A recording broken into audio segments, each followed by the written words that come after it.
Fungal infection হলে স্কিনে steroid cream ব্যবহার করা কি ভালো? অনেকেরই দেখা যায় স্কিনে কিছু ফাঙ্গাল ইনফেকশন হচ্ছে, হয়তো সেটা ডায়াগনোসিস হচ্ছে না, তার আগেই তিনি কোনো একটি বাজার চলতি ক্রিম লাগাচ্ছেন, তার মধ্যে স্টেরয়েড আছে, এবং দেখা গেল প্রথমে বেশ ভালো হচ্ছে, কিন্তু আস্তে আস্তে সেটা অন্যরকম একটি স্কিন লিশনে টার্ন করছে। কি হয়, যদি কারো কোনো ফাঙ্গাল ইনফেকশন থাকে এবং সেখানে যদি আমরা স্টেরয়েড ক্রিম দিই, তাহলে সেই স্কিনের জায়গাটায় কি হচ্ছে, স্কিনটা পাতলা হচ্ছে, সেখানে ইনফেকশন হচ্ছে এবং ওই যে ফাঙ্গাসটা আছে সেটা ছড়িয়ে যাচ্ছে। পরে আমি যখন তাকে কোনো অন্য ওষুধ দিচ্ছি সেটা কিন্তু কাজ করবে না।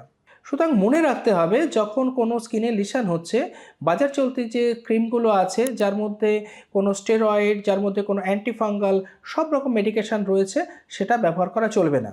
এই টাইপের স্কিনের কোনো লিশন হলে বা স্কিনের কোনো র্যাশ হলে অবশ্যই কিন্তু আপনি ডাক্তারবাবুর সঙ্গে পরামর্শ করুন।